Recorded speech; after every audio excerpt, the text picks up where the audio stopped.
தரிசனமாவார். பாருங்க, நமக்கு இரண்டாவது தரம் அவர் வரும்போது ரட்சிப்பை அவர் நம்ம பரலோகத்துக்கு போகணுன்றதுக்காக அவர் நம்ம காத்து கடணும். அதுக்கு நமக்கு ரட்சிப்பை அப்படின்னா புரியுங்களா? ரட்சிப்பு எது கிடையாது. இரண்டாவது பாவம் பண்ணிட்டு தான் உண்டாயிருக்கிறது. ரட்சிப்பு எப்போ இரண்டாவது அவர் வருகின்ற பொழுது அவர் நம்ம நடப்பதை நம்ம வாசிப்போம். அவர் வருகின்ற போது உயிரோடு இருக்கிற மருத்துவர் முதலாவது எழுந்திருப்பார்கள், உயிரோடு இருக்கிறவர் ஆகாயத்தில் எடுத்துக் கொள்ளப்படுவார்கள் என்ற வார்த்தை நம்ம மரண அடையாளம் பண்ணுவோம். வார்த்தை சொல்லிடுவேன், மனுஷ வருகிறே நினைக்கிறத ரட்சிக்கப்பட்ட அந்த வார்த்தை அப்போ அந்த வார்த்தை ஆண்டவராகிய இயேசு கிறிஸ்து ஒரு நாள் இந்த மரிப்பதோ இனிமேல் மரணம் கிடையாது. இப்ப நம்ம ஸ்ட்ரெயிட்டா பரலோக ராஜ்யத்துக்கு பிரவேசிப்பதற்காக கூட்டிக் கொண்டு போவதற்காக இயேசு கிறிஸ்து மீண்டும் வரப்போகிறாங்க. இதான் நமக்கு ரட்சிப்பு அழுத போகிறார். புரியுதுங்களா? இதுதான் இயேசு கிறிஸ்துடைய மரணத்தில் உண்டான பாவ மன்னிப்பு. இயேசு கிறிஸ்துடைய ரத்தத்தால் கிடைத்த சுத்திகரிப்பு. ஒரு தரம் தான், என்ன தரம் கிடையாது. புரியுதுங்களா? வருடம் நம்ம சிவில் அறையிறதோ, வருடந்தோறும் அவரை கொலை பண்ணுவதோ, வருடந்தோறும் அவரை உயிரோடு எழுப்புவது காரியமான விளையாட்டுக்கான நடிப்பு காரியமான காரியம் அல்ல. இது ஒரு தரம் தான். பழைய ஏற்பட்ட வருஷந்தோறும் நடந்தது, புதிய ஏற்பட்ட முறையே இனிமேல் நடக்காது. புரியுதுங்களா? இனி அவர் வருகின்ற போது ரட்சிப்போடு ஜனங்களை கூட்டுக் கொண்டு போவதற்காக அவரோடு காத்துக் கொண்டிருக்கிறார். புரியுதுங்களா? இதுதான் இயேசு கிறிஸ்து மரணத்துக்கு உண்டான நமக்கு கிறிஸ்துவானவர் வரப்போகிற நன்மைக்குரிய பிரதான ஆசாரியராகவே வெளிப்பட்டார். ஏன்னா பிரதான ஆசாரியராக எங்க போவான்னு கேட்டா இரண்டாவது இடத்துல தான் போவான். அது வருஷத்துக்கு ஒரு முறை தான் போவான். இப்ப இவர் என்ன பண்றாரு? பிரதான ஆசாரியராகவே வெளிப்பட்டார். இவர் வரப்போகுது. வெளிப்பட்டு என்ன பண்றாரு பாருங்க. கையினால் செய்யப்பட்டதாகிய இந்த சிருஷ்டி சம்பந்தமான கூடாரத்தின் வழியாக அல்ல. கையினால் செய்யப்பட்ட இந்த சிருஷ்டி காரியத்துல அவர் கையினால் அல்ல, பெரிதும் உத்தமமான கூடாரத்தின் வழியாக. பெரிதும் இப்ப நல்லா புரியுது. பெரிதும் உத்தமமான கூடார ஒரு வழி இருக்கு. என்ன கூடாரம்? பரலோகத்தின் கூடாரத்தை குறிக்கிறது. இவங்க அந்த கூடாரத்தை இருக்கமாட்டால் சிலைகளுக்கு இப்போ ஒரு கூடாரத்தை காமிக்கிறார். பூமியில கட்டப்பட்ட அந்த தேவனுடைய கூடாரம் இல்லாம பரலோகத்தின் கூடாரத்தை சொல்றார் அவர்.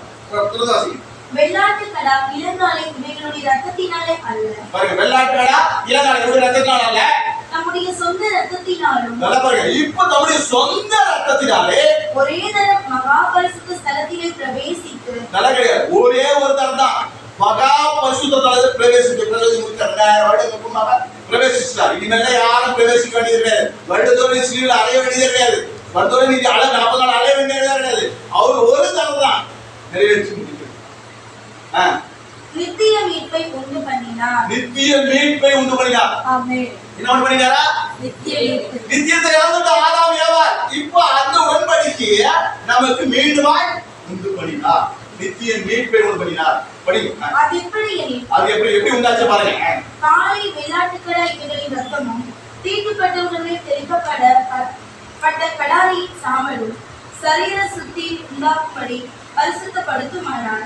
நித்திய ஆவியினாலே இப்போ அந்த வெள்ளாட்டு கடா சாம்பல் இவையெல்லாம் உங்களை பரிசுத்தப்படுத்துமானா அதுவே உங்களை பரிசுத்தப்படுத்துமா நித்திய ஆவியினாலே தம்மை தாமே பரிசுத்த பலியாக. நித்திய ஆவியினாலே தம்மை தாமே பரிசுத்த பலியாக இயேசு சொல்றார். இப்ப அவரே சொல்றார், தேவனுக்கு ஒப்பு கொடுத்த கிறிஸ்துவினுடைய ரத்தம் ஜீவனுள்ள தேவனுக்கு ஊழியம் செய்வதற்கு உங்கள் மனசாட்சியை செலுத்த சுத்த கிரியைகள்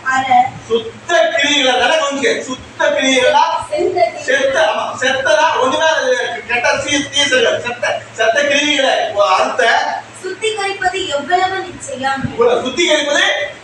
நிச்சயம். கோடியான அதுவே சுத்திக்கிறது. நாட்டுடைய கடை சுத்திக்கிறதுனா இப்ப பழுதற்றதும் பரிசுத்தம் உள்ளதும் தேவனுடைய திட்டத்திலிருந்து வந்ததும் அது எவ்வளவு உங்களை சுத்திகரிப்பு கெட்ட செத்த கிரிகளை சுத்திகரிப்பது அதிக நிச்சயம். பாருங்க, இயேசு கிறிஸ்துவின் ரத்தம் இப்படிதான் நம்மளை சுத்திகரிப்பு. அதுக்காக வருடந்தோறும் நீங்க அடைய வேண்டிய அவசியம் இல்லை. வருடந்தோறும் முத்தி போட்டு என்ன பண்ணுறது சிறு இடத்துக்கு அவசியம் பண்ண. அதை இயேசு கிறிஸ்து எனக்காக ஆராதிங்க, நான் உங்களுக்கு அவங்க பிள்ளைகளுக்காக அது புரிதுங்களா? இப்போ நாம அந்த தவறை மீண்டும் மீண்டும் செய்யறாங்க. அப்படி செய்ய கூடாது. இனிமேல் அந்த தகுதி யாருக்குமே கிடையாது. முதல்ல அது நல்லா புரிஞ்சுக்கிடு. பழைய ஏற்பாட்டு அந்த தகுதியை இழந்து விட்டது. புதிய ஏற்பாட்டு தகுதி புதிய உடனே நம்ம உண்டாக்கப்பட்டது ஒரு தரம் தான். அது கடைசி வெல்லம் அந்த ஒரு தரம். அது மாற்றாக எதுவுமே இல்லை. படிமா. ஆகையால் முதலாம் உடன்படிக்கை காலத்தில் நடந்த அக்கிரமங்களை நிவர்த்தி செய்யும் பொருட்டு அவர் மரணம் அடைந்து அழைக்கப்பட்டவர்கள் வாக்குத்தத்தம் பண்ணப்பட்ட நித்திய சுதந்திரத்தை அடைந்து கொள்வதற்காக புதிய உடன்படிக்கையின் மத்தியஸ்தராக இருக்கிறார். பாருங்க, இவர் புதிய உடன்படிக்கை இருக்கிறார், மத்தியஸ்தராக இருக்கிறார். இதை இழந்தாலும் அதை பெற்றுக் கொள்வதற்கு இயேசு கிறிஸ்து புதிய உடன்படிக்கையின் மத்தியஸ்தராக இருக்கிறார். மத்தியஸ்தர் யார்? பண்ண இயேசு கிறிஸ்து மட்டும்தாங்க. இவர்தான் உண்டு பண்ணி வைத்திருக்கிறார். நீ நானும் செய்ய முடியாதத நியாயப்பிரமாணத்தை அழிக்கவில்லை, அதை நிறைவேற்ற வந்தேன் என்ற வார்த்தையை இந்த இடங்களில் இயேசு கிறிஸ்து நிறைவேற்றினார். மத்தியஸ்தராக இருந்து, பிரதான ஆசாரியராக இருந்து, புரியுதுங்களா? அவருடைய பாவங்களை அதிக சட்டங்களை சுத்திகரிப்பு அதிக நிச்சயமாமே கன்ஃபார்மா சொல்றார். இதுக்காக இயேசு கிறிஸ்து வந்து மரித்தார். தொடர்ந்து வாசி முடிச்சுக்கலாம். ஏனென்றால் எங்கே மரண சாசனம் உண்டோ, எங்கே ஏனென்றால் எங்கே மரண சாசனம் உண்டோ அங்கே அந்த சாசனத்தை எழுதினுடைய மரணமும் உண்டாக வேண்டும். நல்லா படிங்க. எழுதினுடைய மரண சாசனமும் உண்டாக வேண்டும். எங்கே எழுதப்படுது இந்த மரண சாசனம்? ஆதியாகமத்துல படிச்சோம். அங்கேயே மரண சாசனம் எங்க உண்டாச்சோ அங்கே மரண சாசனத்தை உண்டாக்கப்பட வேண்டும் என்று இயேசு கிறிஸ்து அங்கே நியமித்தார். 3:15 ஆதியாகமத்துல பாருங்க. உங்களுக்கு அவள் வந்து பகையை உண்டாக்கி அவர் தலையை நசுக்குவார். இந்த வார்த்தை இங்க நிறைவேறும்.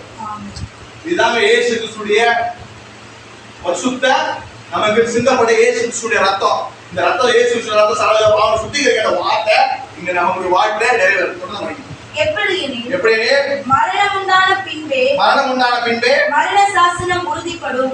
மரண சாசனம் உறுதிப்படும். அதை எழுதினவன் உயிரோடு இருக்கையில் அதற்கு பலன் இல்லையே. அதுக்கு எதிரோடைய மரணம் உயிரோடு இருக்கா, அதுக்கு பலன் இல்லை.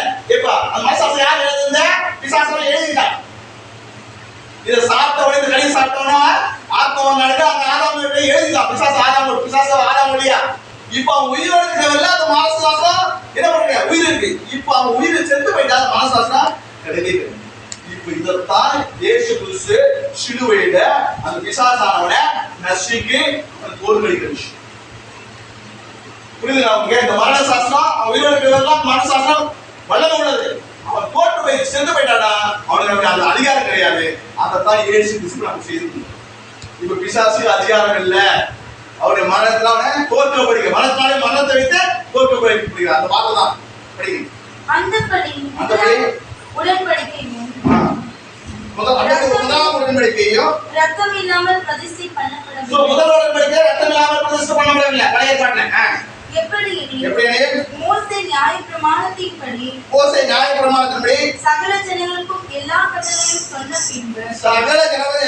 சொன்ன பின்பு இளங்காலை வெள்ளாட்டுக்கடா இவர்கள்